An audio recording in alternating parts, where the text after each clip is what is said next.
삶은 갈등의 연속이다. 이 갈등은 인간의 양면적 모습 사이의 끝없는 줄다리기이다. 무의식적이고 동물적인 우리의 본능이 의식적이고 합리적이고자 하는 문명인의 이성과 하루에도 몇 번씩 평생 동안 충돌한다. 신우이가 너무 얄미워 한 방 날리고 싶지만 이성의 목소리가 겨우 말린다. 이성, 신승. 세상이 깜짝 놀랄 정도로 살을 빼겠노라고 결심하지만 결국 늦은 밤 라면을 끓여 먹고 잔다. 밥도 좀 말아서. 본능 압승. 인간의 진짜 모습은 무엇일까? 철학자들이 수천 년간 펼친 이 논쟁에 끼어들고 싶지는 않다. 양면적 모습을 언급하는 이유는 심리학이라는 학문, 특히 지금까지의 행복 연구는 인간의 의식 수준에서 진행되는 상당히 합리적인 모습에만 너무 몰두했다는 생각이 들어서다. 이런 관점으로 그려진 행복의 청사진에는 정작 결정적인 것들이 빠져 있다. 행복은 본질적으로 감정의 경험인데 마치 머리에서 만들어내는 일종의 생각 혹은 가치라는 착각이 들게 한다. 세상의 많은 책들이 행복해지기 위해 의미를 찾아라, 가진 것에 만족해라, 긍정적인 생각을 해라 같은 조언을 한다. 즉, 생각을 바꾸라는 것이다. 맞는 말 같지만 곰곰이 생각해보면 공허한 말장난 같기도 하다. 불행한 사람은 긍정의 가치를 모르는 것이 아니라 그것이 뜻대로 되지 않는 것이다. 행복은 본질적으로 생각이 아님에도 불구하고 자꾸만 생각을 고치라고 조언하고 있다. 이런 식의 행복 지침서를 읽고 행복해지기란 거의 불가능하다. 왜 생각을 바꾸는 것만으로는 행복해지기 어려운 것일까? 결론부터 말하자면 이렇다. 행복은 사람 안에서 만들어지는 복잡한 경험이다. 생각은 그의 특성 중 아주 작은 일부분이기 때문이다. 이것이 뜻대로 쉽게 바뀌지도 않지만 변한다고 해도 그것은 여전히 전체의 작은 일부에 지나지 않는다. 사실 인간의 모든 경험은 뇌에서 만들어내는 마법과 같은 놀라운 쇼라 할 수 있다. 예를 들면 빨간 사과, 빨간색은 사과 안에 있는 것이 아니라 사과 표면에 반사된 빛의 파장이 우리의 시각세포를 흥분시키고 이 신경 반응을 뇌에서 합성해 빨갛다는 경험을 만들어내는 것이다. 만약 빨간색이 사과 자체에 묻어 있다면 사과는 항상 빨갛게 보여야 할 것이다. 하지만 생명인 내 친구에게 사과는 빨갛게 보인 적이 없다. 즉, 사과의 빨간색은 사과 속에 있는 것이 아니라 그것을 본 사람의 머릿속에서 생겨나는 경험이다. 그렇다면 빨강이라는 경험을 이해하기 위해 무엇을 분석해야 할까? 세상의 모든 사과 아니다. 외부의 자극을 합성해 빨강이라는 느낌을 만들어내는 그 경험의 주인, 즉 경험자, 그리고 그의 뇌에 대한 이해가 필요하다. 행복도 마찬가지다. 우리가 용돈을 받고 즐거워할 때 느끼는 행복 역시 돈 자체에 있는 것이 아니라 사과의 빨간색처럼 행복감도 뇌에서 합성된 경험이다. 돈이라는 자극이 뇌의 특정 부위를 흥분시켜 좋다는 일시적인 경험을 합성해내는 것이다. 돈은 무조건 누구에게나 행복감을 일으키지 않는다. 색깔을 지각하는 것보다 훨씬 더 복잡 미묘한 경험이 행복이다. 어쨌든 행복을 이해하기 위해서는 이 경험이 왜, 언제 뇌에서 발생하는가를 알아야 한다. 그래서 이 뇌의 주인에 대한 깊은 이해가 절대적으로 필요하다. 그의 유전자에 박힌 가장 큰 욕망은 무엇인지, 그의 뇌는 무엇을 하기 위해 설계된 생물학적 연장인지, 여기에 대한 본질적인 얘기는 뒤에서 하도록 하고, 우선 여기서는 많은 사람들이 생각하는 뇌의 대표적인 능력, 의식적인 사고에 대한 냉정한 평가를 해보자. 혹시 그 중요성이나 역할을 과대평가하고 있는 것은 아닌지.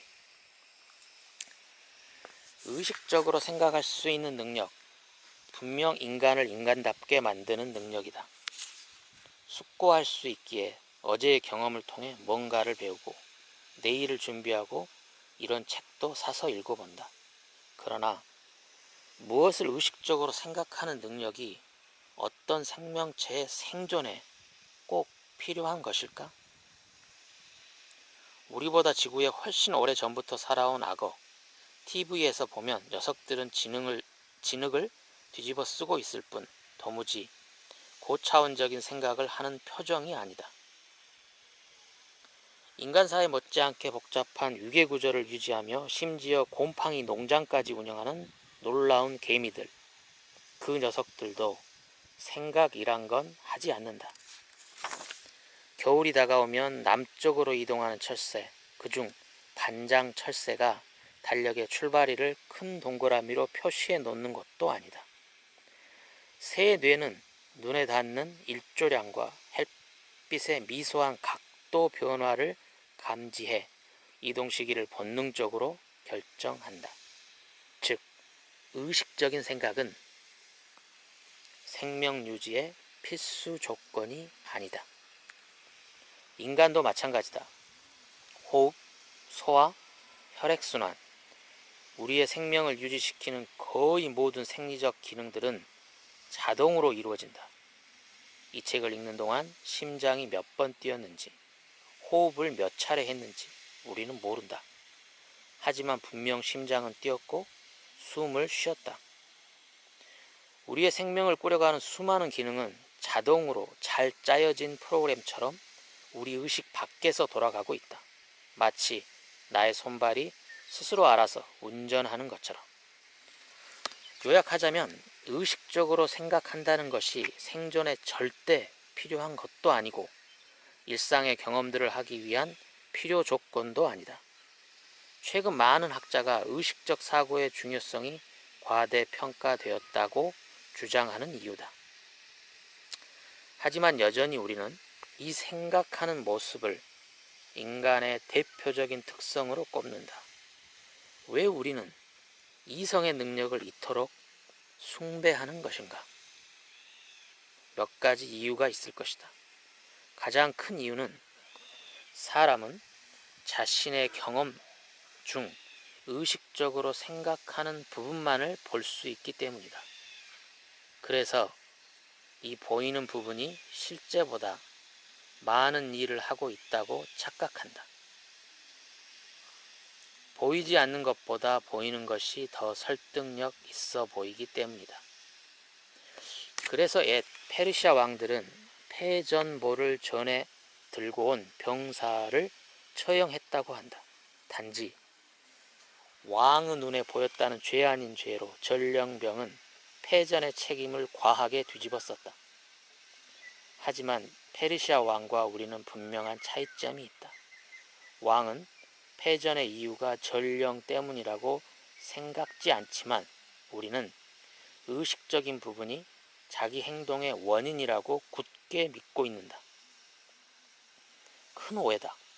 사실 일상의 수많은 선택과 행동은 의식의 손길이 닿지 않는 곳에서 조용히 이루어진다. 예를 들어 레몬 향을 맡으면 사람이 갑자기 청결에 신경을 쓴다. 세척제에 주로 레몬 향이 첨가되어 있기 때문이다. 무의식에서 이 둘, 레몬 향과 청결은 연결된다. 두 사건이 연합되는 경우 하나가 활성화되면 거기에 연결된 고리도 함께 활성화된다. 이 과정이 본인도 모르게 자동으로 이루어진다는 점이 문제다. 레몬차를 마시던 엄마가 갑자기 걸레를 찾는다고 하자. 왜 그러냐고 딸이 물으면 엄마는 의식 수준에 떠오르는 가장 그럴듯한 이유를 댄다. 저녁에 오시는 손님이 먼지 알레르기가 있으시대. 레몬 얘기는 절대 안 나온다. 숨기는 것이 아니라 진짜 이유를 엄마도 모르기 때문이다. 심지어 이런 말을 덧붙일지도 모른다. 너희 엄마가 이렇게 현명한 사람이야. 어쩌면 세상 모든 엄마들은 이렇게 현명한지. 착각은 이런 시트콤 같은 장면에서만 나타나는 것이 아니다. 인생에 훨씬 중요한 판단을 내릴 때도 일어난다. 가령 배우자 선택. 지난번에 선본 남자가 싫은 이유. 담배를 피워서. 친구들에게 이렇게 설명하고 자신도 그렇게 믿는다. 그러나 담배라는 이유는 자기도 모르게 만든 사후 설명일 가능성이 크다.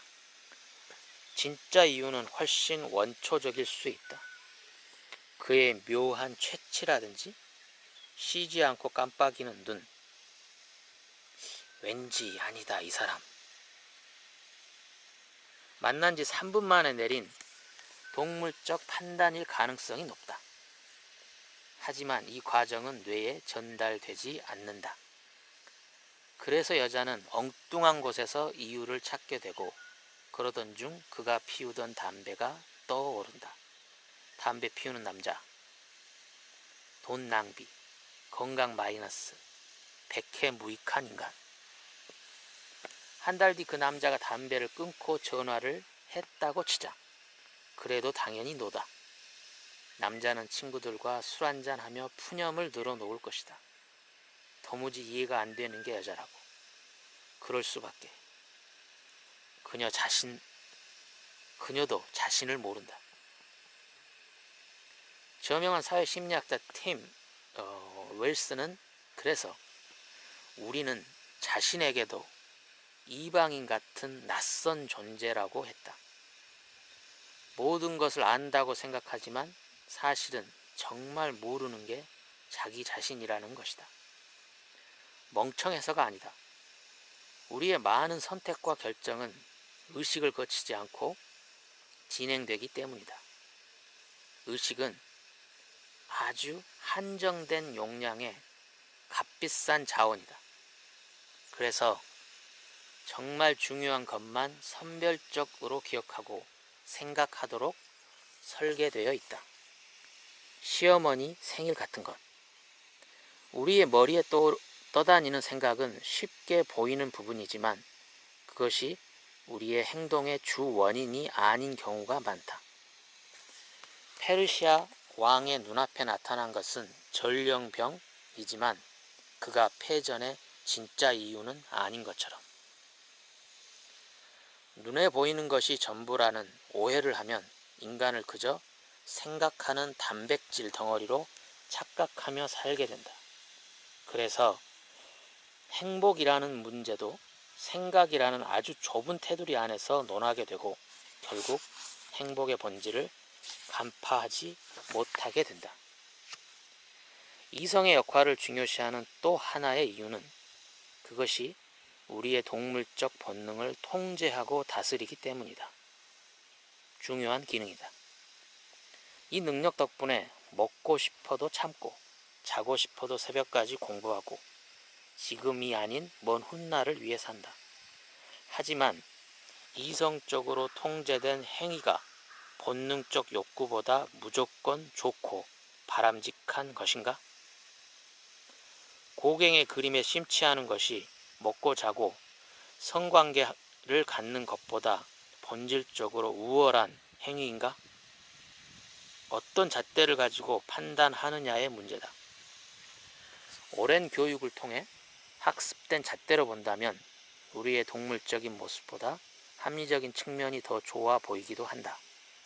하지만 사회적 가치는 불변의 사실이 아니고 당대의 사람들이 가지고 있는 다수의 의견일 뿐이다. 그것은 문화와 시대에 따라 변한다. 프랑스인에게 한국인이 게를 먹는다는 사실이 놀랍겠지만 우리는 그들의 달팽이 요리가 거북하다.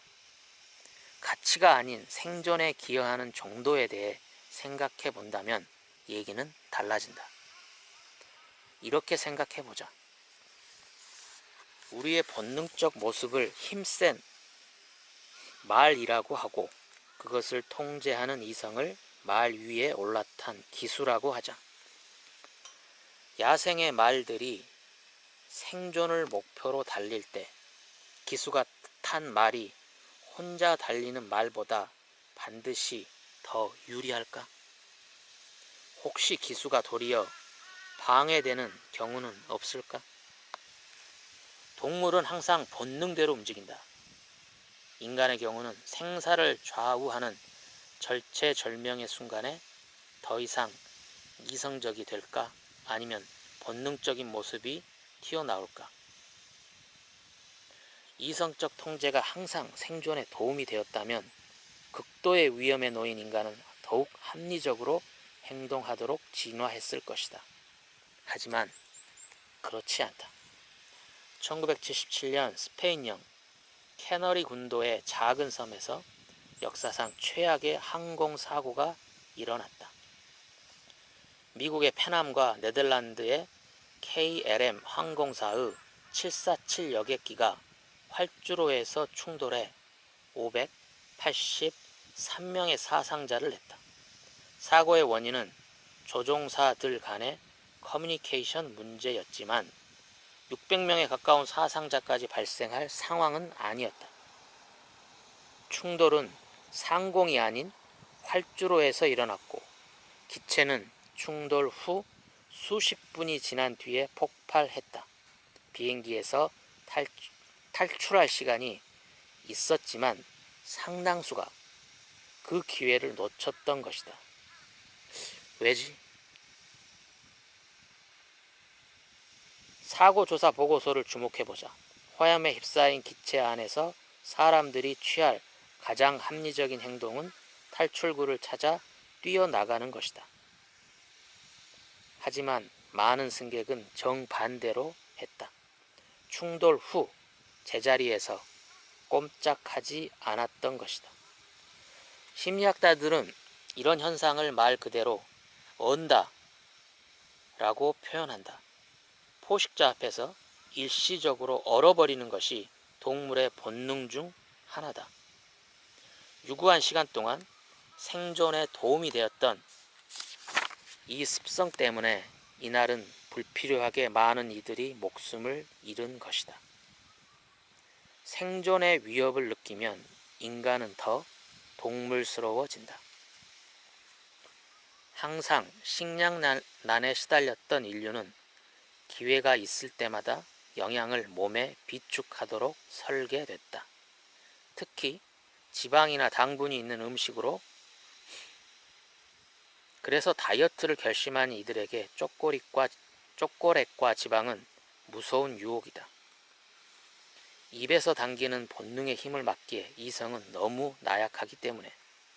이 오랜 습성 때문에 현대인은 성인병과 비만에 시달리지만 그 버릇 덕분에 지금까지 생존해 오고 있다. 최근 한 연구에서 환경 조건이 열악할 때 사람들이 어떤 음식을 찾는지 관찰했다. 한 곳에는 생존과 관련된 단어들이 쓰인 포스터를 실험실 벽에 붙여 놓았고 다른 곳에는 중립적인 내용의 포스터를 걸어 놓았다. 그 뒤 참가자들에게 두 가지 신제품 초콜릿의 맛과 바삭함을 평가하도록 했다. 두 초콜릿의 유일한 차이는 칼로리 양이라고 알려주었다. 하지만 연구의 진짜 목적은 생존과 중립 조건의 참가자들이 칼로리 양이 다른 두 초콜릿을 각각 얼마나 섭취하는지를 보는 것이었다. 예상대로 생존 위협 조건에서는 높은 칼로리의 초콜릿을 낮은 칼로리의 초콜릿보다 더 많이 섭취했지만 중립 조건에서는 차이가 없었다. 흥미로운 점은 연구 참가자들은 벽에 걸린 포스터와 자신의 초콜릿 섭취 행위와의 연관성을 전혀 알아차리지 못했다는 것이다. 실험 종료 후 모든 사실을 설명해줘도 믿으려 하지 않았다. 자기가 원래 초콜릿을 너무 좋아했다는 둥 그런 이유를 만들어냈다. 이 연구가 시사하는 바처럼 생존 위협이 커질수록 인간도 본능적인 모습으로 회귀한다. 영양 비축을 위해 칼로리가 높은 초콜릿을 찾게 되는 것이다. 다만 이 과정은 자신도 모르게 자동적으로 진행된다. 지금까지 얘기를 정리해보자. 이성적 사고를 하는 것은 분명 인간의 탁월한 능력 중 하나다. 그러나 그것이 우리의 유일한 모습은 아니다. 그 역할이 생각만큼 절대적이지도 않다. 하지만 의식만이 우리의 눈에 보이기 때문에 생각이 자신의 행동과 결정을 항상 좌우한다고 착각한다. 이성적 능력을 과대평가하는 것이 행복을 이해하는 데 왜 문제가 되는가? 문제가 되는 것이 아니라 방해가 된다. 보다 중요한 원인을 못 보게 만들기 때문에 옛사람들은 주술사의 현란한 기우제, 춤 때문에 비가 온다고 믿었다. 춤은 눈에 띄지만 비의 원인은 아니다. 사람들이 기다리는 단비를 행복이라고 하자.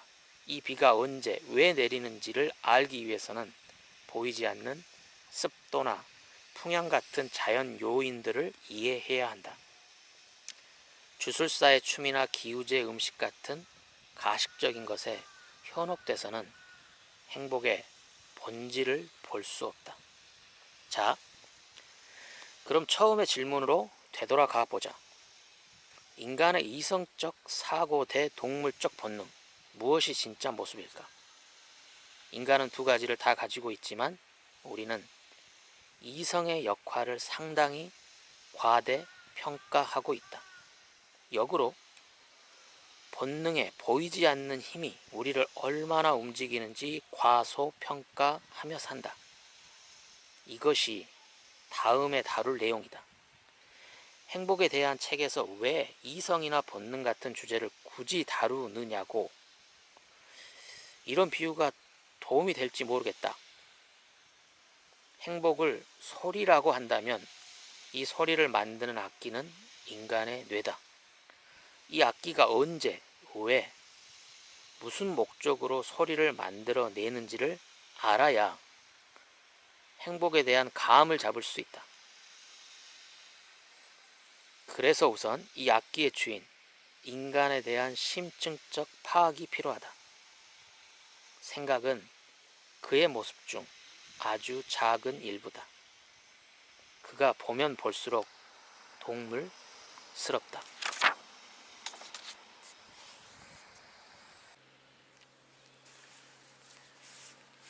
삶은 또한 경쟁의 연속이다. 입시, 승진, 전철의 빈자리 하나, 무엇이든 자릿수보다 사람 수가 많으면 경쟁은 불가피하다.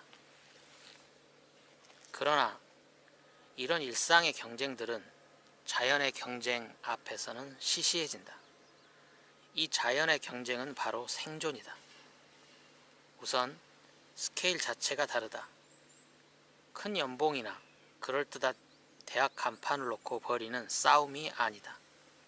자연의 생존 경쟁은 말 그대로 생명을 건 싸움이다.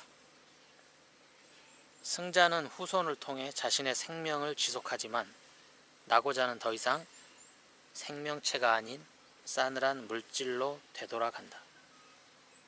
경쟁 중 최고의 경쟁이 바로 생존인 것이다.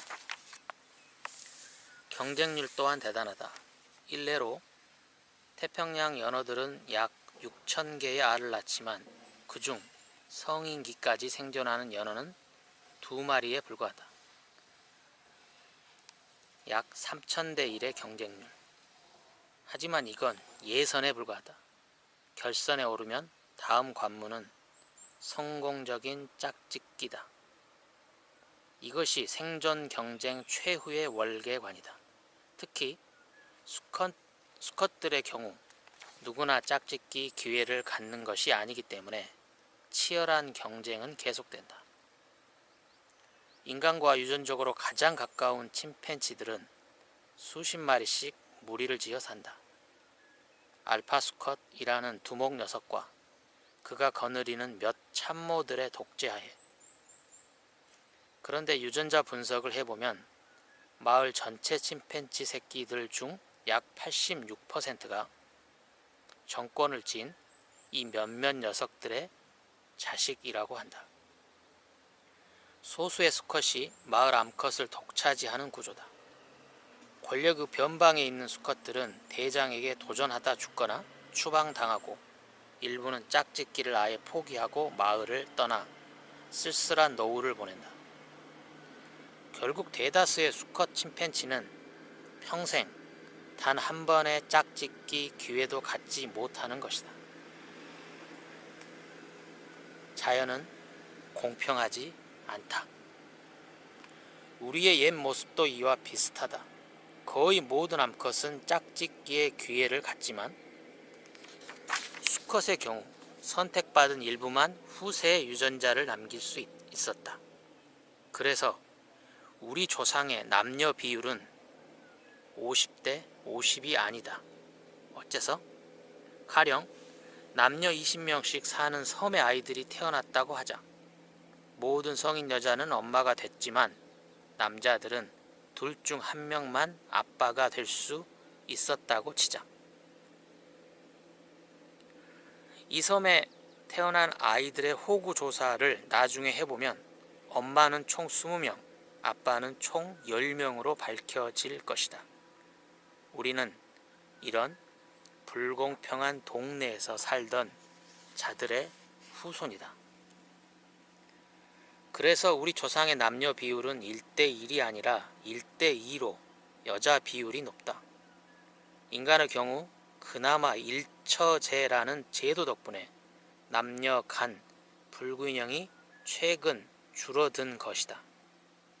다른 포유류들의 경우 이 비율이 수컷 3, 암컷 7 정도까지 기운다. 거의 모든 암컷은 자식을 갖지만 소수의 수컷만이 유전자를 남겼다는 말이다. 이 성비 불균형 때문에 남녀의 기질 차이가 발생한다.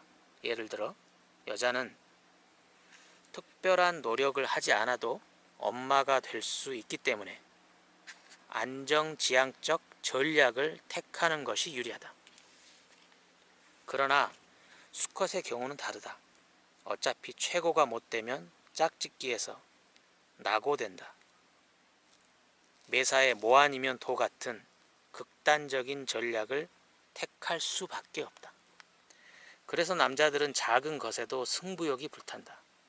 주먹 반만한 골프공을 김 부장보다 5m 더 날리려고 연습장에 출근하며 쇠막대를 5,000번 흔드는 게 남자다. 승부욕 있는 수컷만이 살아남았기 때문이다. 이 치열한 생존 경쟁에 뛰어드느냐 마느냐는 개인의 의사와 무관하다. 풀 한 포기에서 국가 정상에 이르기까지 지구의 모든 생명체는 예외 없이 지금 이 순간에도 생존에 유리한 고지를 점령하기 위해 살아가고 있다. 의식하지 못할 뿐이다. 우리는 가끔 다큐멘터리 채널을 보며 동물들의 치열한 생존 경쟁을 구경한다. 나와는 무관한 전혀 다른 세계를.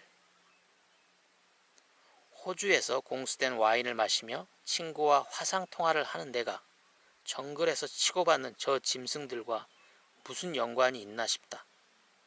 행복과의 관계는 더욱 묘연하다. 생존과 행복, 대체 어떤 관계가 있다는 말인가? 행복은 뇌에서 만들어내는 소리라는 비유로 돌아가 보자. 행복감이 퍼져 나오게 하는 이 뇌는 하루아침에 만들어진 것이 아니다. 토익 시험을 보고 암산을 하기 위해 설계된 것도 아니다. 그렇다면 행복의 소리를 만드는 이 뇌의 최우선적 기능은 무엇이며 그 안에는 어떤 내용이 담겨 있을까? 뇌는 살벌한 생존 경쟁에서 살아남은 우리 조상들이 우리에게 물려준 일종의 생존 지침서이다. 사자는 피하고 믿을 만한 녀석과는 고기를 나눠 먹고 등의 깨알 같은 생존 팁들이 담겨 있다. USB로 주지 않고 유전적 정보로 저장해 우리 뇌에 심어 놓았다. DNA 코드로 작성돼 있기 때문에 우리의 의식적인 머리로는 완전히 해독되지도 않는다. 사실 우리가 이해를 하든 못하든 중요하지 않다. 나의 의사와 관계없이 몸이 손가락을 5개 만들도록, 체온이 떨어지면 몸을 떨도록, 사춘기가 되면 이성의 정신이 쏟도록 자동 실행된다. 뇌는 생존 경쟁에서 직면하게 되는 과제들이 무엇이고 이들을 가장 효과적으로 해결하는 방법은 무엇인지를 담고 있는 수백만 년간의 생존 기록서이다. 물론 우리가 사는 21세기의 세상과는 더 이상 맞지 않는 습성도 있다. 앞에서도 말했듯 식량 문제가 해결됐지만 아직도 우리의 몸은 지방이나 달콤한 음식에 정신을 못 차린다. 과거 우리에게 기묘했던 생존 장치가 이제 약보다 병이 된 것은 우리의 뇌가 문명의 변화 속도를 따라잡지 못했기 때문이다. 미국의 시카고 대학의 제리 코인 교수에 의하면 호모사피엔스가 문명인의 모습으로 산 것은 진화론적 관점에서 보면 정말 잠깐이다. 인간이 농경 생활을 하며 본격적으로 문명을 가진 것은 길게 잡아야 6,000년 전부터다. 세대로 따지면 약 250세대. 인간과 침팬지가 진화의 여정에서 갈라진 것은 대략 600만 년 전이라고 한다면 약 30만 세대 전. 막연한 숫자다. 이렇게 바꿔보자. 시간을 1년으로 압축한다면 인간이 문명 생활을 한 시간은 365일 중 고작 2시간 정도다. 364일, 22시간은 피비린내 나는 싸움과 사냥, 그리고 짝짓기에만 전념하며 살아왔다. 동물이기 때문이다.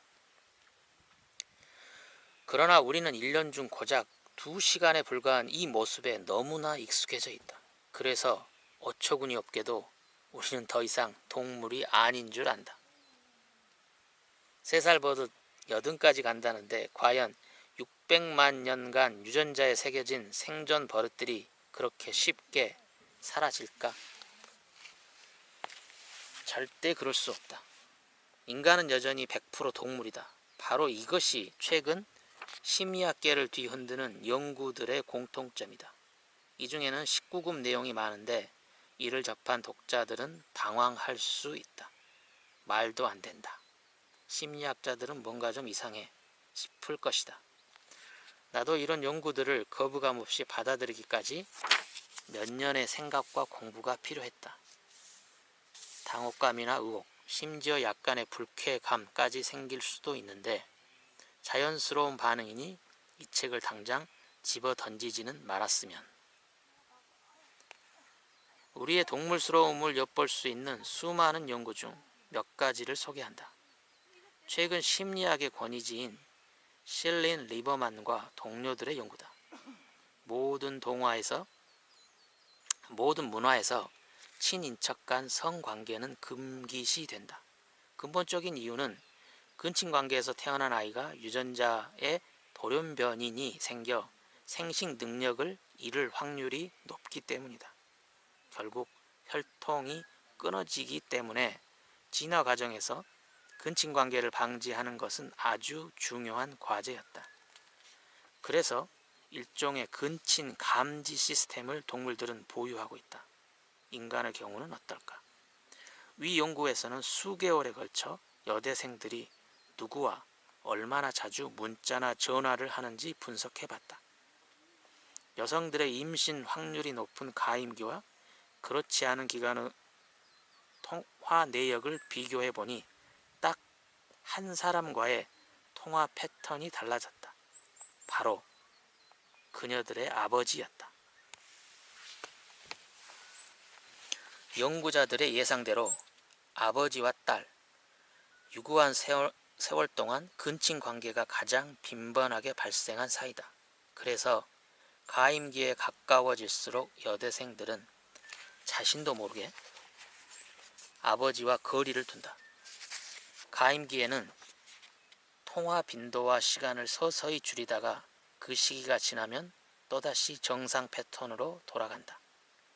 가임기에 가까워지면 아버지를 경계하라는 경고 시스템이 유전자에 프로그래밍 된 것이다. 물론 자기 자신도 모르는 무의식적으로 작동화된 현상이다. 그래서 실험 후 연구 내용을 설명해주면 당사자들도 믿지 않으려고 한다. 새로운 발견에 놀라워하기는커녕 심리학자들을 이상한 눈으로 쳐다본다. 어차피 이상한 눈빛을 받게 되었으니 같은 주제로 계속 가보자. 근친관계를 맺는 첫 단계는 우선 상대와의 혈연관계 여부를 파악하는 것이다. 인간은 어떤 단서를 통해 이런 판단을 내릴까? 학자들에 의하면 단순하면서도 강력한 단서는 유아기 때 누구와 함께 보낸 시간의 양이다. 태어났을 때부터 그 누구보다 많은 시간을 함께한 사람이 형제이기 때문이다. 물론 어렸을 때 오랜 시간을 같이 보내면 형제라는 단순한 공식이 항상 들어맞는 것은 아니다. 예를 들어 이스라엘의 키부츠 집단에서는 형제가 아닌 남녀가 어릴 때부터 함께 생활한다. 흥미로운 사실은 이들 중 성인이 되어 서로 결혼하는 경우는 극히 드물다는 것이다. 왜 그럴까?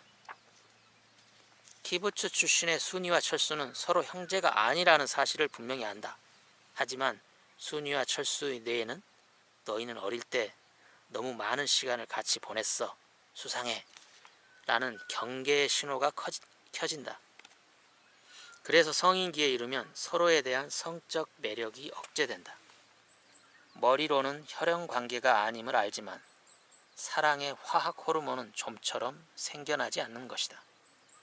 사랑해선 안 되지만 사랑에 빠지는 경우는 사실 많다. 로미오와 줄리엣. 영화나 소설의 고전적인 소재다. 그러나 흥미롭게도 키부츠의 경우는 반대다. 사랑해도 아무 문제가 없지만 사랑이 안 된다. 두 경우의 공통점이 있다. 이성적 판단은 동물적으로 내려진 결정 앞에 힘을 쓰지 못한다. 이 책을 읽는 독자 중에 초등학교 때 절친이었던 이성 친구와 결혼한 경우가 있다면 자연의 흐름을 극복한 위대한 사랑임을 깨달으시길. 한 가지 연구를 더 살펴보자. 이 실험에서는 남자들에게 도시의 행인 사진을 보여주었다. 우리로 치자면 명동을 걷고 있는 여러 남녀의 사진을. 그런데 여자 대비 남자의 숫자가 많은 사진을 보여주면 남자 참가자들은 갑자기 원시인으로 변한다. 여자가 희소하다는 무의식적인 생각이 성적인 경쟁심을 발동시키기 때문이다. 그래서 더 많은 돈을 데이트 예산으로 잡는다. 이런 사소한 자극만으로도 남자는 수컷으로 돌변하는 것이다. 실험실 상황만이 아니다. 미국 66개 도시의 소비 행태를 분석해보면 여자보다 남자가 더 많이 사는 곳일수록 남자들의 과소비가 심하다고 한다. 짝짓기 경쟁이 심할수록 무리한 지출을 해서라도 이성을 유혹하겠다는 뜻이다. 그래서 남자가 넘치는 도시일수록 남자들의 카드 빚과 부채율이 높다. 돌 대신 돈을 무기로 들었을 뿐 구석기 시대의 수컷과 뭐가 다른가? 하지만 이런 동물적인 모습은 스스로도 알아차리지 못한다. 도대체 어떤 여자가 자신이 가임기 때 아버지와 접촉을 피한다고 생각하며 어떤 남자가 다른 수컷들이 나타나면 자기가 무리하게 카드를 긁는다는 것을 의식하며 사는가? 그래서 완벽히 속는다. 자신은 동물들과 질적으로 다른 세련되고 고결하고 기품 있는 존재라고 믿으며 살아가는 것이다. 인간은 이 자화자찬의 몽상에 수천 년간 빠져 있었다. 그의 머리 위에 찬물을 끼얹은 것이 다윈의 진화론이다. 얼음을 한가득 담아서.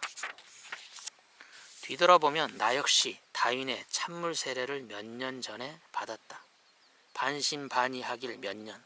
그러나 논문과 책들을 읽어볼수록 인간은 지능이 높을 뿐 타조나 숭어와 본질적으로 다르지 않은 100% 동물임을 확신하게 되었다.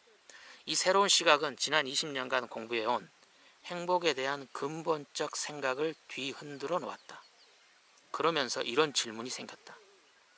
인간도 동물인데 이 동물은 왜 행복을 느끼는 것일까? 책을 통해 이 질문에 대한 생각을 정리해보고자 한다. 진화론은 현재 심리학에 막대한 파장을 일으키고 있다. 그런데 이 새로운 물결에 이상할 정도로 반응을 보이지 않는 연구자들이 한 부류 있다. 행복을 연구하는 사람들이다. 대부분의 서양 학자들은 진화론과 대조적 시각을 가졌던 한 철학자의 영향력에서 아직 벗어나지 못했기 때문이다. 아리스토텔레스다. 따라서 다윈과 아리스토텔레스의 이야기를 본격적으로 다뤄볼 필요가 있다. 행복은 누군가에 의해 경험되어야만 성립되는 현상이고 그 누군가는 인간이다. 그러므로 인간을 어떤 존재로 보느냐에 따라 행복의 정체도 크게 달라진다. 다윈과 아리스토텔레스는 2000년의 격차를 두고 살았지만 행복을 빌미로 두 인물의 만남을 주선해 보려고 한다.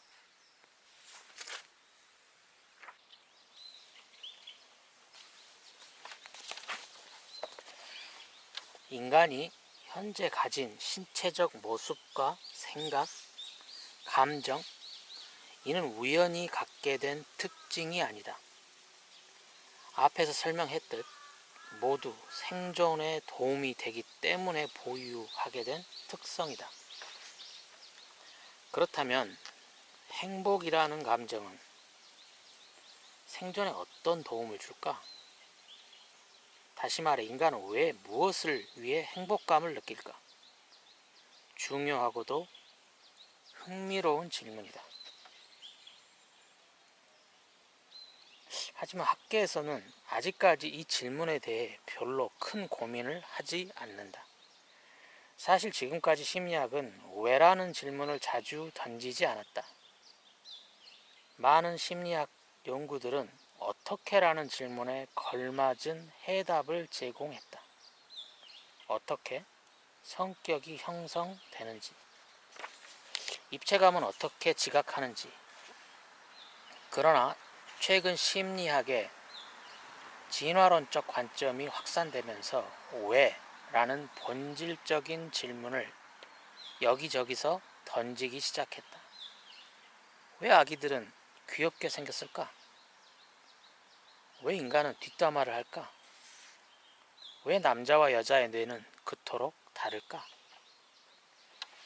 행복에 대해서도 왜라는 질문을 던질 때가 왔다고 생각한다. 왜 인간은 행복을 느끼는가? 사실 여기에 대한 답이 이 책의 핵심 내용이다. 내 생각을 밝히기 전에 독자들도 곰곰이 한번 생각해 봤으면 한다. 인간은 왜 행복감을 경험할까?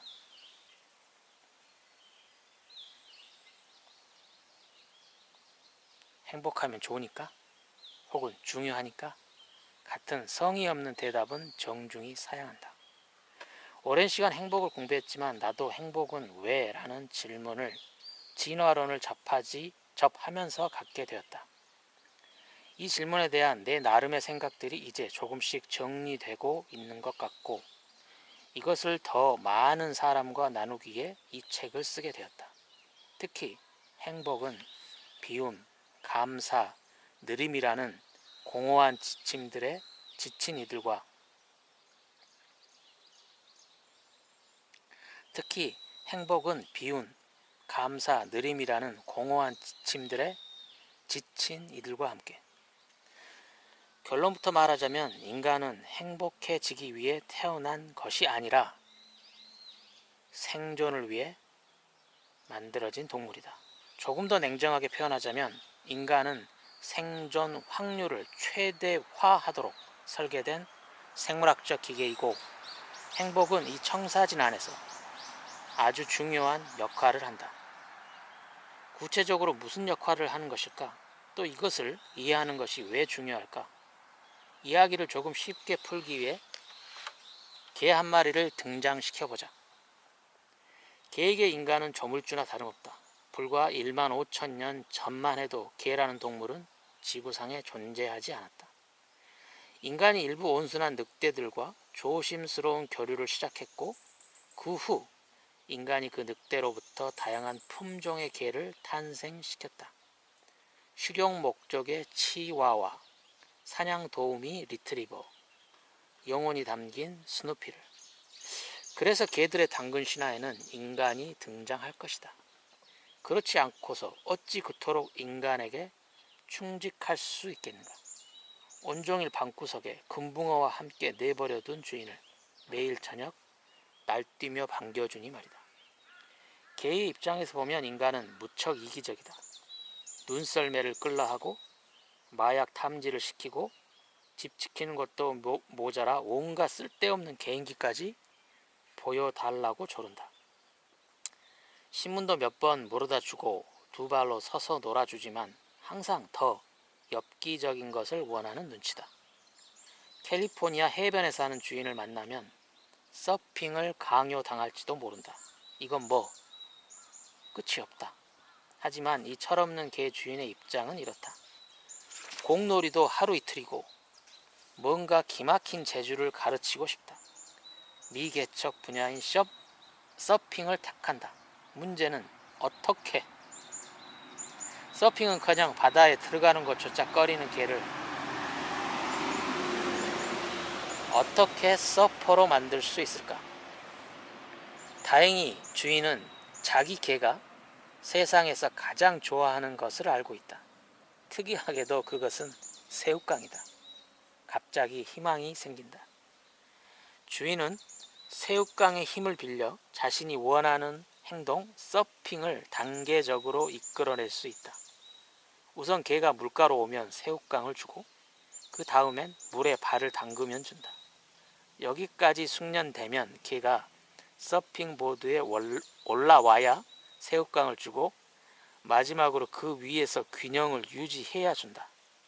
심리학자들은 이 같은 조형이라는 원리를 이용해 비둘기가 탁구를 치고 개가 피아노를 치게 만든다. 결국 개는 서핑을 하게 된다. 여기서 강조하고 싶은 것이 새우깡의 절대적 역할이다. 이렇게 특정 반응을 증강시키는 자극을 심리학에서는 강화물이라고 부른다. 새우깡이라는 이 강력한 강화물이 없다면 개의 서핑 묘기는 탄생할 수 없다. 묘한 점은 이것이다. 개는 서핑을 하겠다는 생각을 한 번도 한 적이 없다. 그런데 자기도 모르게 서핑을 하고 있다. 개의 유일한 관심사는 새우깡이었고 이것을 먹기 위한 행동이 어느새 서핑으로까지 발전한 것이다. 그러면 개는 왜 그토록 새우깡을 먹으려 했을까? 새우깡 자체가 아니라 그것을 먹을 때 개의 뇌에서 유발되는 쾌감 혹은 즐거움 때문이다. 개는 이 쾌감을 다시 느끼기 위해 새우깡을 계속 원하게 된 것이고 그 과정의 누적이 서핑으로 결실을 맺은 것이다. 사실 나는 개도 서핑도 관심 없다. 하지만 이 예시는 내가 생각하는 행복의 본질적 속성을 아주 쉽게 설명한다. 한마디로 행복의 본질은 개에게 서핑을 하도록 만드는 새우깡과 아주 비슷하다. 차이점은 인간의 궁극적 목표가 서핑이 아니라 생존이라는 점이다. 서핑과 생존, 차원이 다른 두 목표지만 이것을 달성하기 위해서는 수단이 필요하다. 개 주인이 사용한 수단은 새우깡이었다. 그렇다면 인간이 생존에 필요한 행동을 하도록 만드는 것은 무엇일까? 자연은 기막힌 설계를 했다.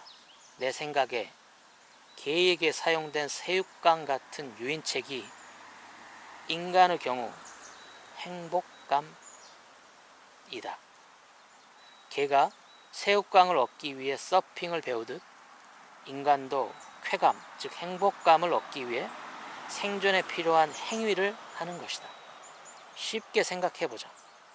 인간이 음식을 먹을 때, 데이트를 할 때, 얼어붙은 손을 녹일 때, 아, 좋아, 행복해 라는 느낌을 경험해야 한다. 반드시 그래야만 또다시 사냥을 나가고 이성에 대한 관심을 갖는다. 먼 옛날 어떤 남자가 고기나 여자에는 전혀 관심이 없고 오직 나무의 나이테를 셀 때만 묘한 즐거움을 느꼈다고 치자. 눈만 뜨면 밥도 안 먹고 나가서 나무를 자른다. 그는 성인기까지 살아남을 가능성이 희박하다. 살아남는다 해도 나이테 동호회에서 어떤 정신 빠진 여자를 만나기 전에는 유전자를 남길 수가 없다. 우리는 이러한 기이한 라이프 스타일을 가진 자들의 후손이 아니라 호모 사피엔스 중에서 일부만이 우리의 조상이 되었는데 그들은 목숨을 걸고 사냥을 하고 기회가 생길 때마다 짝짓기에 힘쓴 자들이다. 무엇을 위해? 삶의 의미를 찾아서? 자아성취? 아니다. 고기를 씹을 때, 이성과 살이 맛 나을 때 한마디로 느낌이 완전 굿이었기 때문이다. 우리의 조상이 된 자들은 이 강렬한 기분을 느끼고 또 느끼기 위해 일평생 사냥과 이성 찾기에 전념했다. 이 과정에서 그들은 자신의 유전자를 남기게 된다.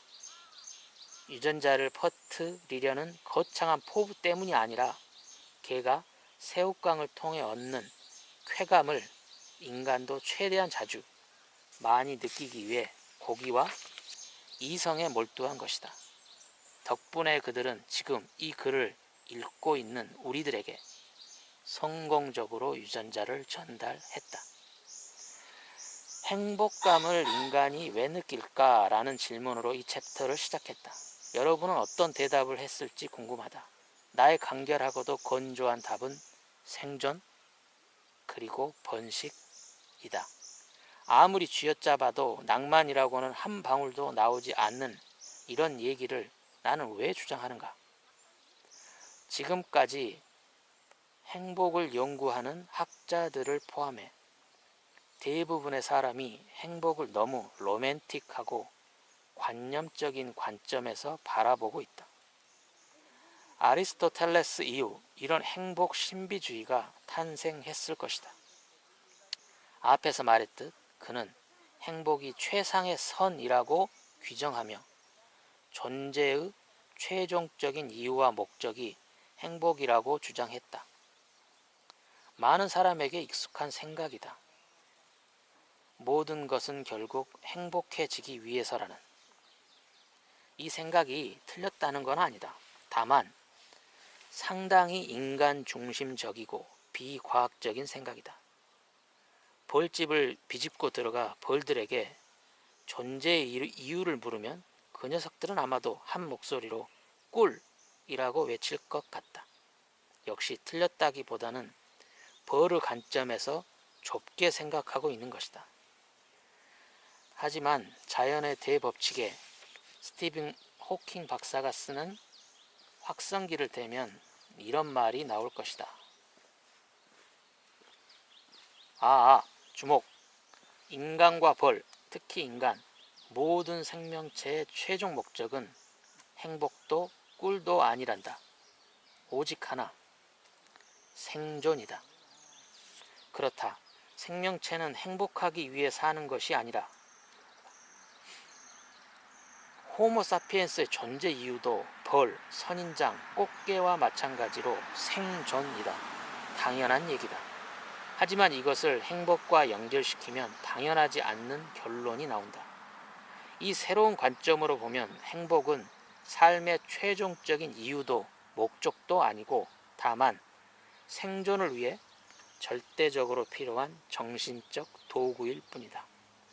행복하기 위해 사는 것이 아니라 생존하기 위해 필요한 상황에서 행복을 느껴야만 했던 것이다. 행복은 생존을 위한 도구라. 무슨 말인지 알 것 같기도 하면서 여전히 아리송할 것이다.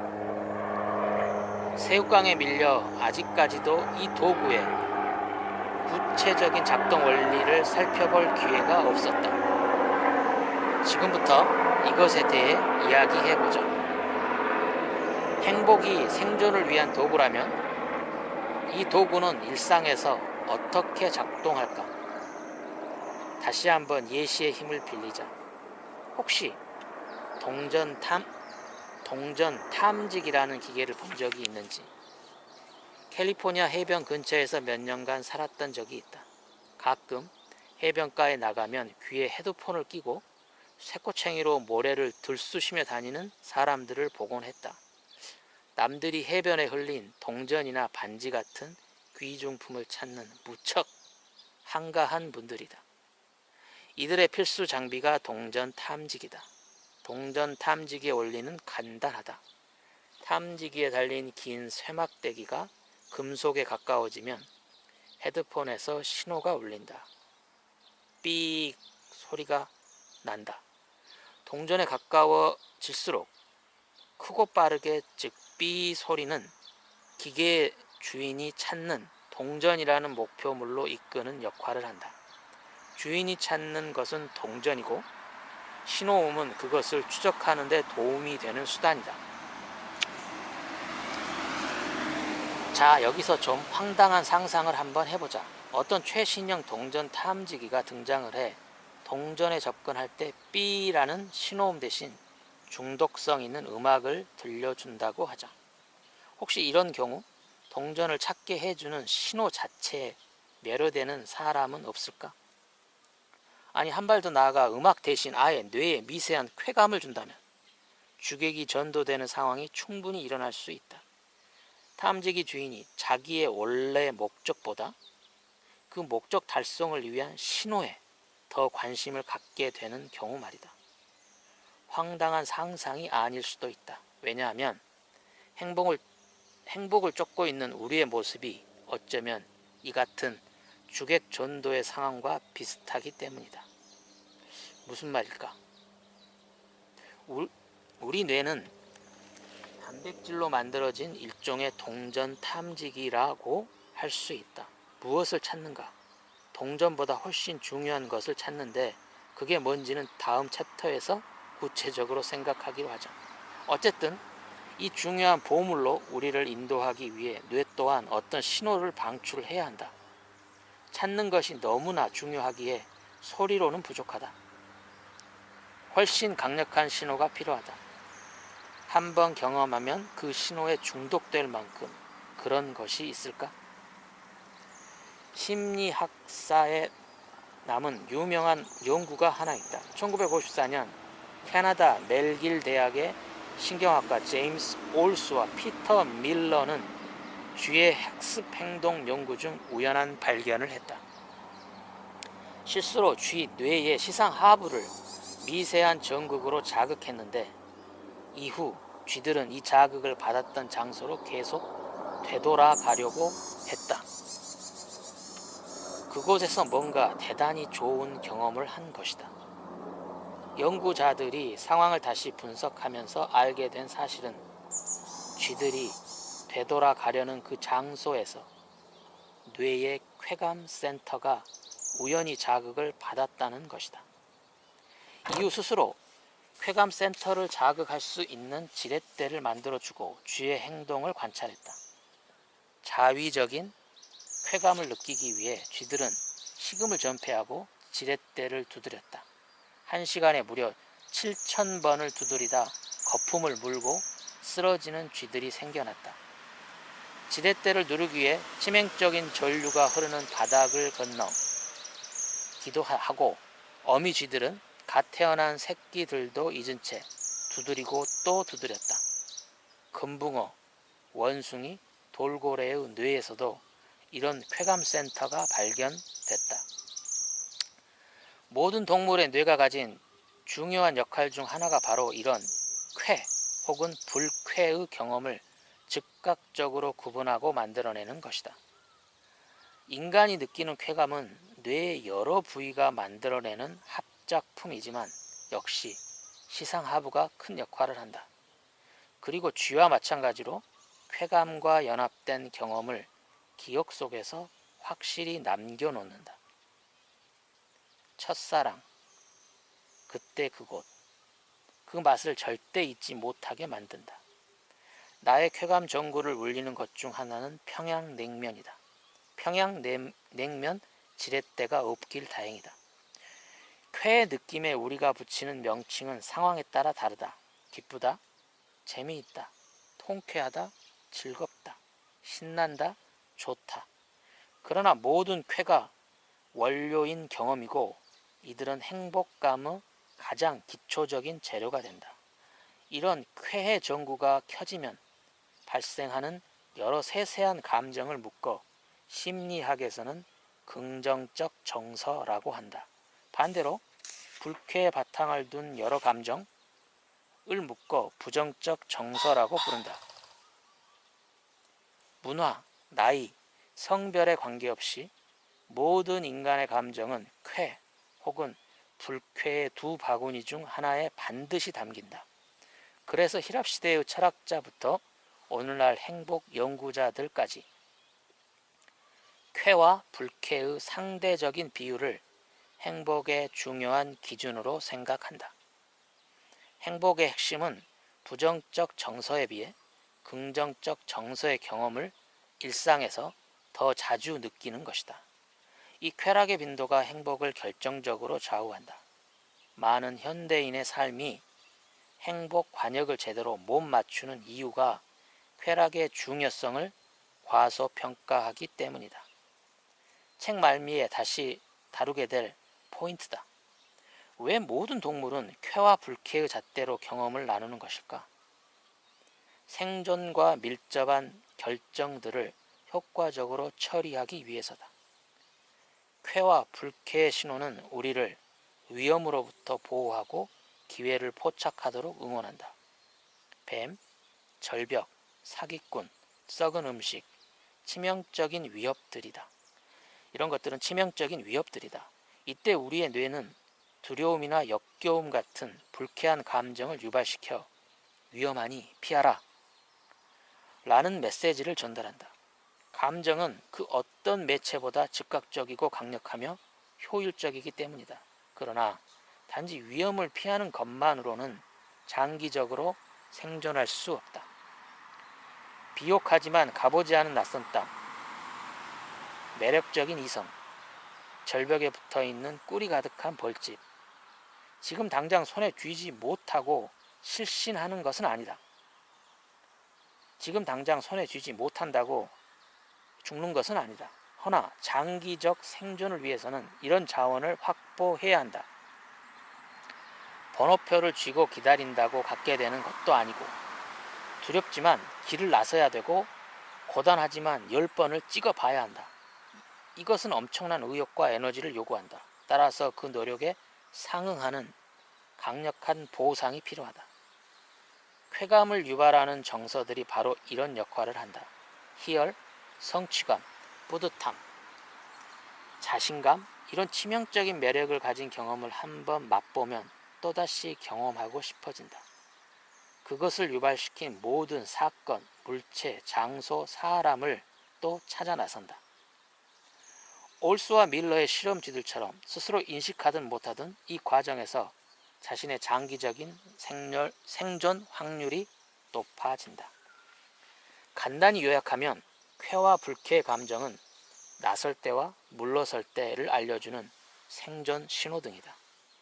불쾌의 감정은 해로운 것으로부터 우리를 보호하는 빨간 신호등이다. 이 신호를 무시하면 몇 번은 운 좋게 살 수 있어도 결국에는 비극적인 종말을 맞는다. 쾌 감정들은 파란 신호등이고 행복은 이런 경험에 바탕을 두고 있다. 생존에 유익한 활동이나 생각을 하고 있을 때 그 일에 계속 매진하라고 알리는 것이 쾌의 본질적인 기능인 것이다. 정리해보자. 우리 뇌도 동전 탐지기처럼 뭔가를 찾도록 해주는 역할을 한다. 무엇인가 손에 쥐기 위해서는 그것을 찾으려는 의욕이 필요하고 또 그 목표물에 얼마나 접근했는지를 알려주는 신호가 필요하다. 우리 뇌가 발생시키는 쾌감이 바로 그 두 가지 기능을 한다. 행복한 사람은 쉽게 말해 이 쾌감 신호가 자주 울리는 뇌를 가진 자다. 동전 탐지기의 신호가 아무 때나 울리지 않듯 행복 전구도 선별적으로 켜진다. 질문은 이렇게 좁혀진다. 그렇다면 우리 뇌의 행복 전구는 언제 그리고 무엇에 접근할 때 가장 확실하게 켜질까? 옥수수 알갱이들이 뜨거운 불을 만나면 팝콘으로 터지듯 우리 뇌의 행복 전구들도 찾고 있는 그것에 근접할 때 켜진다. 뇌가 꾸준히 찾는 그것 혹은 그것들은 도대체 무엇일까? 뇌의 유일한 관심사는 생존이라는 점이 결정적 힌트다. 행복 전구는 언제 켜질까? 우리는 언제 행복을 느낄까와 같은 질문이다.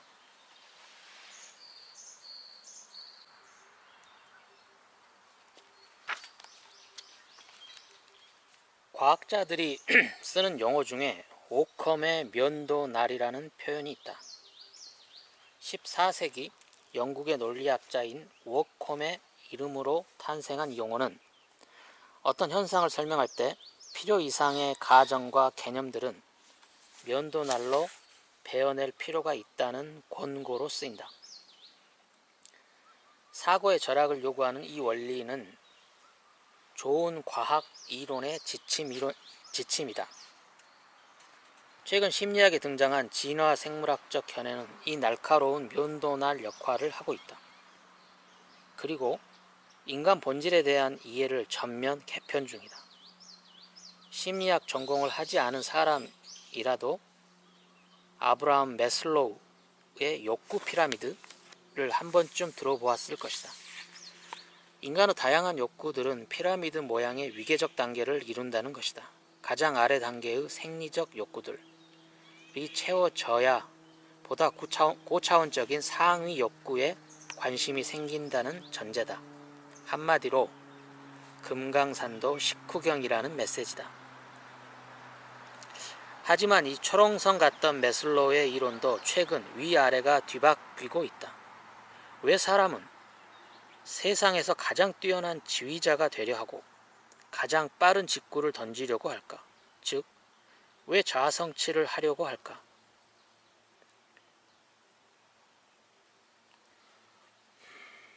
그동안 심리학자들은 온갖 철학적, 도덕적 이유를 더한 장황한 설명을 했다. 하지만 진화 생물학적 해석은 모든 것을 간명하게 만들었다.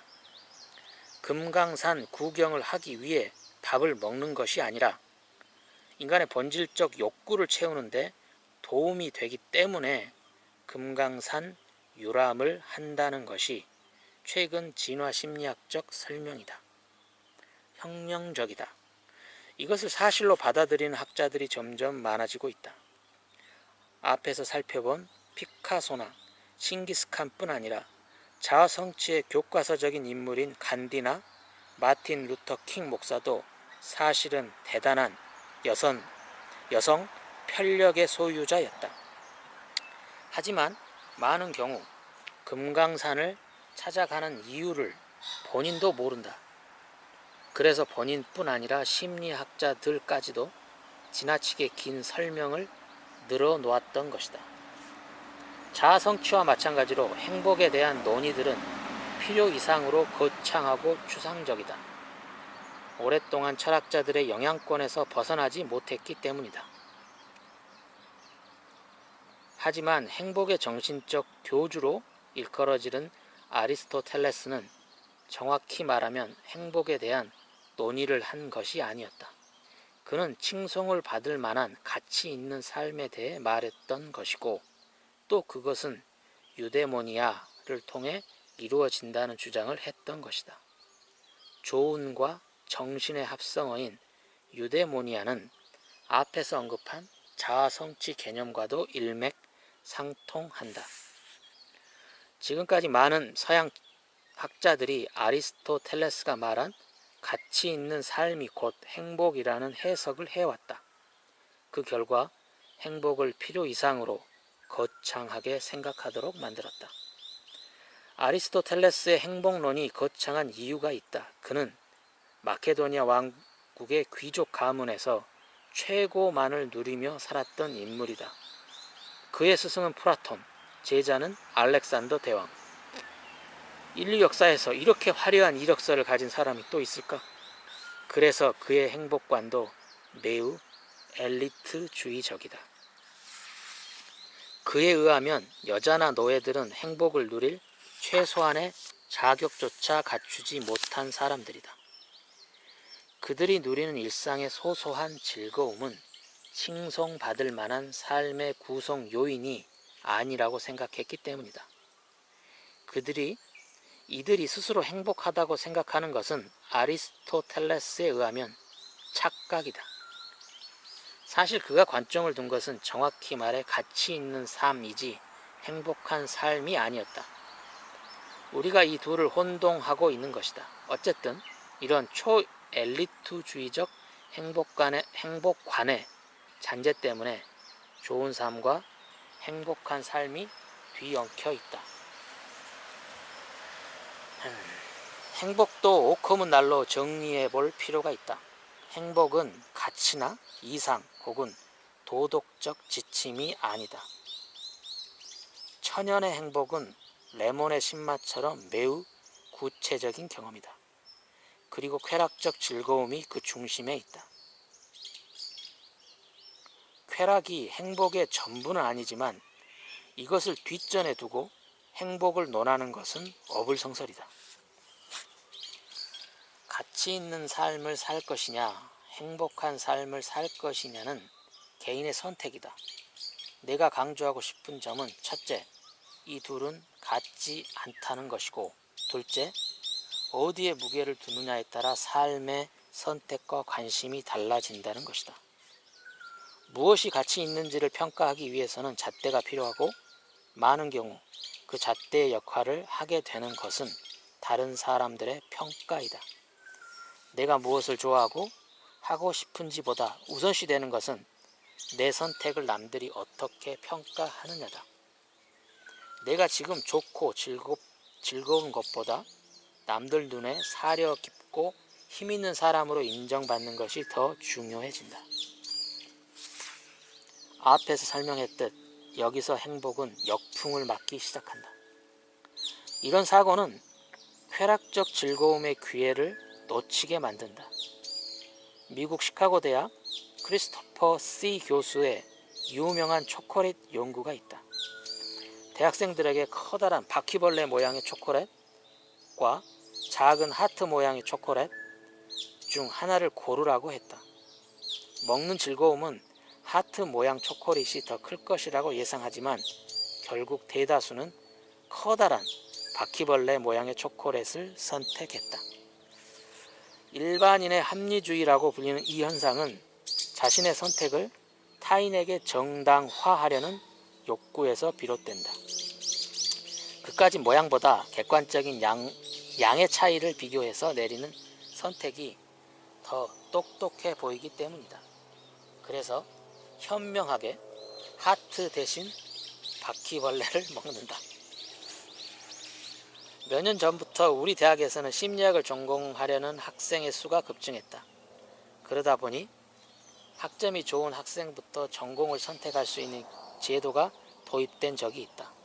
그 당시 심리학을 전공한 한 학생에게 이유를 물어보았다. 의외의 답이 나왔다. 심리학에 특별한 관심이 있어서라기보다는 높은 학점이 아까워서 심리학을 전공하기로 했다는 것이다. 사실 한국 사회에서 자주 보는 일이다. 천문학자가 되고 싶었지만 수능 점수가 너무 잘 나와서 의대를 가는 학생들. 더 행복해지기 위한 선택이라고 생각하지만 착각이다. 명분의 행복을 양보하는 습성에 익숙해지는 것이다. 행복을 정육점에서 판다면 현재 시중의 고기들은 기름이 너무 많이 붙어있다. 5컴의 칼날이 필요하다. 이 칼날로 기름기를 제거하고 나면 행복의 살코기로 남는 것은 주관적인 기쁨과 즐거움이다. 행복하기 위해 쾌락주의자가 되자는 말인가? 다소 그럴 필요가 있다. 특히 한국처럼 자신을 집단의 일부로 생각할수록 행복의 쾌락적 부분을 경시하는 경향이 있다.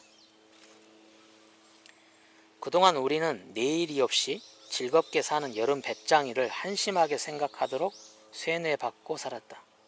두 가지 염려 때문에. 첫째, 쾌락주의자들은 즐거움은 저급하다. 둘째, 그런 삶의 말로는 한심할 것이다. 둘 다 근거 없는 염려다. 세상 모든 배짱이들이 루저가 된다는 증거는 없다. 수많은 최근 연구들에서 나오는 결론은 오히려 그 반대다. 행복한 사람들을 오랜 시간 추적한 연구들을 보면 행복한 사람일수록 미래에 더 건강해지고 직장에서 더 성공하며 사회적 관계도 윤택해지고 더 진정한, 더 건강한 시민의식을 갖게 된다. 한국과 미국 사회에서 동일하게 나타나는 현상이다. 이런 연구에서 어떤 사람을 행복한 사람으로 정의했을까? 남의 칭송과 칭찬을 받으며 사는 사람이 아니다. 일상에서 긍정적인 정서, 그런 기쁨 같은 긍정적인 정서를 남보다 자주 경험하는 사람이다. 즉, 우리가 온갖 오명을 씌우는 쾌락주의자들의 모습이다. 하루를 보면 이들의 삶이 조금 어설퍼 보일지 몰라도 10년 뒤는 이야기가 다르다. 결론을 맺을 때가 됐다. 내가 이 책을 쓰게 된 동기는 행복에 대한 두 가지 생각을 더 많은 이들과 나누고 싶어서였다. 우선 행복은 거창한 관념이 아니라 구체적인 경험이라는 점이다. 그것은 쾌락의 뿌리를 둔 기쁨과 즐거움 같은 긍정적 정서들이다. 이런 경험은 본질적으로 뇌에서 발생하는 현상이기 때문에 철학이 아닌 생물학적 논리로 접근할 필요가 있다. 고혈압 환자에게 혈압을 낮추는 데 도움이 되는 생각을 자주 하라는 처방을 내리는 의사는 없다. 그러나 행복에 대한 지침들은 대부분 그렇다. 불행하다면 좀 더 긍정적으로 생각하라고 말이다. 불행한 사람에게 생각을 바꾸라는 것은 손에 못이 박힌 사람에게 아프다고 생각하지 말라고 조언하는 것과 비슷하다. 생각을 통해 바뀌는 것은 또 다른 종류의 생각이다. 행복의 핵심인 고통과 쾌락은 본질적으로 생각이 아니다. 둘째, 행복에 대한 이해는 곧 인간이라는 동물이 왜 쾌감을 느끼는지를 이해하는 것과 직결된다. 인간만큼 쾌감을 다양한 곳에서 느끼는 동물이 없다. 쇼팽과 섹스피어도 우리에게 즐거움을 준다. 그러나 가장 본질적인 쾌감은 먹을 때와 섹스할 때, 더 넓게는 사람과의 관계에서 온다. 진화의 여정에서 쾌감이라는 경험이 탄생한 이유 자체가 두 자원, 생존과 번식을 확보하도록 하기 위함이었다. 이 현상은 한국인의 일상을 실시간 조사한 연구에서도 뚜렷이 나타난다. 휴대전화를 이용해 현재 무엇을 하고 있으며 얼마나 즐거운지를 대학생, 직장인, 주부, 노인 등 다양한 사람들에게 물어보았다. 한국인이 하루 동안 가장 즐거움을 느끼는 행위는 두 가지로 나타난다. 먹을 때와 대화할 때. 행복의 핵심을 한 장의 사진에 담는다면 어떤 모습일까? 이 책의 내용과 지금까지 다양한 연구의 결과들을 총체적으로 생각했을 때 그것은 좋아하는 사람과 함께 음식을 먹는 장면이다. 문명에 묻혀 살지만 우리의 원시적인 뇌가 여전히 가장 흥분하며 즐거워하는 것은 바로 이 두 가지다. 음식 그리고 사람. 행복은 거창한 것이 아니다. 모든 껍데기를 벗겨내면 행복은 결국 이 한 장의 사진으로 요약된다. 행복과 불행은 이 한 장면이 가득한 인생 대 그렇지 않은 인생의 차이다. 한마디 덧붙이다면